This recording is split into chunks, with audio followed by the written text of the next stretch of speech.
But we'll hopefully have the start for our under-15 boys fairly soon, and they are actually underway. They're underway. We said All that right, timing is efficient here at the Australian Cross Country Champs. 2:35 start, so they are they're underway. A few hundred metres in, so give us a rundown, Tim. All right, so 2024, Evan Roboff from New South Wales took this out in New South Wales and once again won the teams. We've got the full list of state champions here representing today. So Riley Stanworth is the ACT champ. He's here. Philip Patonis, he won the New South Wales champs, both of them, the schools included. Also, Benjamin Skinnard from Queensland. He won the dual championships up there. Tyson White also repeated the dual in South Australia. Cameron Bodner from Tasmania is here. Benji Carford from Victoria. And Austin Serratis won the WA champs. And Matthew McNally won the schools champs in WA. So, look, it's quite an open field here, but Shinard is certainly one to watch. He's the silver medalist from both the National 3K in 9:04, and he ran a 4:18 to come second in the National 1500. Patonis is another one to watch out for, though. So Patonis from New South Wales, he was 4:21 for the third in the 1500, and he also has a bit of go, and he won this year, or the comparative event last year in Tasmania. Oscar Woodhouse from Victoria was second in that event, and Joshua Field from Victoria was third. They're all here, so it's going to be, let's try and get a bit of a vision on it, but it's certainly going to be quite an open race here. But Shinard and Patonis, two obviously to be looking out for. Yeah, and it's great to see a lot of these younger age groups, the underage or the junior categories. Athletes are coming back year after year after year. So to see 9 of our top 10 finishers from 2024 back here in 2025 is it's really, really encouraging to see. And it means it's going to be a close race with so many great runners out there. We will get a bit of a read on the field, but we can see that there is no clear leader at the moment. It is a bit more of a bunch than it was so in the under 15s women event with the two South Australians taking it out from the gun. Yeah, there is a bit of a pack forming out the front of the field, which will make for great racing. They're about 1 kilometre or so through this event now. 1 kilometre through.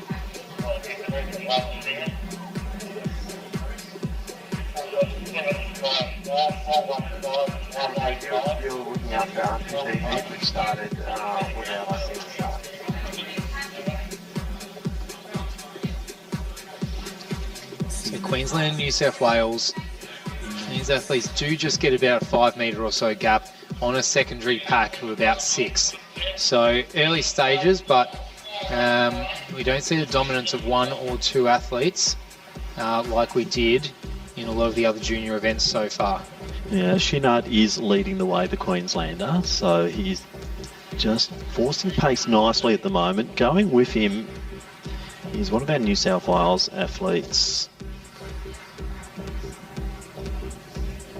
and that is Lorenzo Payanessa. So Lorenzo, he came 7th in this comparative event last year, so Payanessa definitely one to watch out for. And he was also 5th. He's run a 9:28 3K, Michael, so Payanessa does have some form on the board. He's currently sitting there in that second position. Looks like New South Wales might also be in third, so I'd expect Patonis to be around there in the mix early as well. He won't let them get too far ahead with the class and the quality that Philip Patonis does have. But Shinard, as Gary Howard said, just watch out for this kid. He's pretty impressive. He's he knows how to run races from 1500 through, and this 4K cross country certainly will not frighten him. Yeah, Payanessa just starting to fall back into that pack now, which leaves Shinard out by himself. Not a massive gap, only by a stretch of a few metres. And actually, as I say that, Payanessa is that Payanessa, Tim? No, there's been a move there, and I change? can't quite get the number, but it could be Patonis. If anyone looking at form guide, it'd be Patonis, the one who's starting to make his way through. Yeah, as they approach the 2K mark, they're at the halfway mark of the race. They're going through that transition between our 2 laps now, as they go past the team tents, past all the Ballarat Athletics club tents going into that second lap. So that is Batonis is in second position as expected. So they've now broken away. So it's two race leaders now clearly in the lead. Chinard and Batonis. Good move there by Batonis. He wasn't going to let Chinard get too far away given the pace that he does have over those shorter distances. So Phillips decided, I'm going to be part of the party now, and he is certainly serving it up to Chinard now from Queensland. So it's a Queensland and New South Wales duel out front, which is good to see. Two competing states. So strong in their junior programs. Big numbers down here in Ballarat. We've got record numbers over this whole carnival over the weekend. It was really good to see, and fantastic to have the interstaters travelling to Ballarat to do this event here. And we're seeing now Batonis starting to really work his way into this. Well and truly seen the range of age groups and abilities here at the National Cross Country Champs, from 10 years old up to 80 plus years old, and from a number of states around Australia and a number of countries around Oceania. So it is really, and 1,800 competitors, as you mentioned, Tim, one of the biggest contingents of cross-country running, as Batonis just bridges a little bit of a gap, nudges his nose in front of Chinard of Queensland. So once again, it's still going to be a ding-dong battle as they progress through this second lap. They've probably got about 1,200 metres of running to go, but Batonis leads Chinard with about a 20 to 30 metre gap to third and fourth.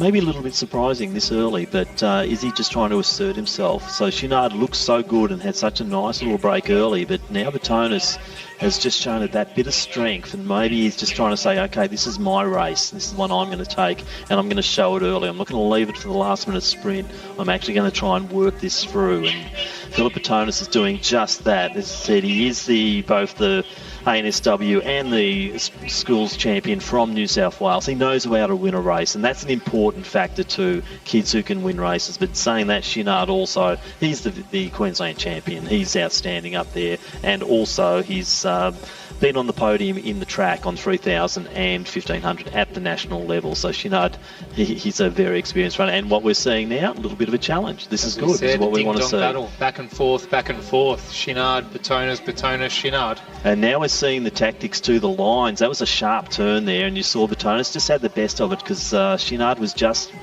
stuck in on the inside of it, and Batonis just that little kick away. So it's little strategies like that, really interesting to watch. This is more of a sweeping bend before they do the sharp turn and into the log area. So they've come around now, and you're seeing two different strategies here once again. Batonis deciding to dodge and weave, Chinard taking straight line, but now following Batonis. Fascinating racing. Absolutely. It's almost like watching an F1 race at this point, Tim. As we don't know who the athlete in third is, but I'd almost say that they're bridging a gap. I think they are, actually. I think we're going to have a party of three here, which will be super exciting. So let's see. Batonis goes again, though, just coming around that bend and now into the next mud patch. So which line do they take? They're all trying to go very wide. No one's going through the middle here. Means they've got to do the sharp turn around. But yes, third into potentially second very shortly here. I'd like to get the vision on that. Batonis almost had a little bit of a trip over then. Managed to keep his feet, but this course is getting more and more slippery. As much as you might try to avoid the mud, at some sections it's just unavoidable. Batonis, and our runner in third place is getting up on the shoulder of Chinard and just dragging him up onto the heels of Batonis. So it is going to be a race in three. Well, it is right now. I was about to say very soon, but it absolutely is as we speak. And here's our Victorian athlete trying to get a read on the number, but Batonis is almost saying, all right, come and run with me then. You just look beside him. So it's our Victorian athlete. We'll get Benji Castlewood's the Victorian champ, so if anything, I'd be picking Benji. He had quite a good win. They have left Sheridan down. Chinard. They've just left Chinard behind by about 10 metres or so as they round this little corner here. So Chinard will have to do some work to catch back up over this last kilometre or so. All right, so a little bit of an update here, and that is Oscar Woodhouse sitting in second position. He came second to Batonis. We've got a repeat of last year here in the 1-2 positions right now. So Oscar Woodhouse from Victoria, he's worked his way from third into second, and now he is duelling with Philip Batonis. He would love to get the win. He had to settle for second last year. There was only 2 seconds in it last year in Tassie, so let's see what Woodhouse can deliver over this final stage of this very exciting men's under-15 event. Yeah, usually when someone comes through the field and makes a decisive move like this, the person who they're taking over sort of fades into the distance a little bit. But Batonis is he's not letting him just pass and go away. He's doing his best to hang on. But as I'm saying that, I just see metres and metres and metres being bridged from Woodhouse. And all of a sudden, as I'm saying that sentence, he's put in another 10, 20 metres into Batonis. This is quite impressive running by Woodhouse. Yeah, that's a winning move there from Woodhouse. Now, he did also get the bronze medal in the National 3K, so Woodhouse has got form. Silver medal in the National Cross last year, bronze in the National 3K, and this kid's now finding this is his moment in the under-15 men's here at Ballarat. On his home turf. He's probably had a run around this circuit before, but Oscar Woodhouse is certainly showing a clean set of heels now as we go into the final stages. We're just 12 minutes, nearly 12 and a half minutes into the course, and we're seeing Woodhouse just rounding that big bend, and what a performance he's come from. We weren't calling him earlier, and he's right in the picture now and taking the lead. I mean, these are the races you love to see. A couple hundred metres to go. He's actually in the finishing chute. If you're around, get around him. Oscar Woodhouse, the Victorian, on a home course, Victorian for a Victorian win here in the under-15 boys, your Australian cross-country championship under-15s. Oscar Woodhouse doing it in style. Has a look over the shoulder. He knows he's got this comfortable. He can celebrate, slow down, celebrate the finish line. Oscar Woodhouse, what a performance, taking out his championship here. Philip Batonis, not to be outdone. Great racing, consistent performer across the Australian scene here. And also Benjamin Chinard, another fantastic performance there. Victoria, New South Wales, Queensland, we've got the sweep of the 3 states up there on the podium. Fantastic running young men, and that is really good for the performance. So seeing a few of the Vics coming through, boy, might get a Vic title in that one. Yeah, good bet for our team's championship here. You'd say so Victoria last year to New South Wales took it quite cleanly last year, Queensland, Victoria, but yeah, a lot of interest in the team titles as well as we go through, as we can see.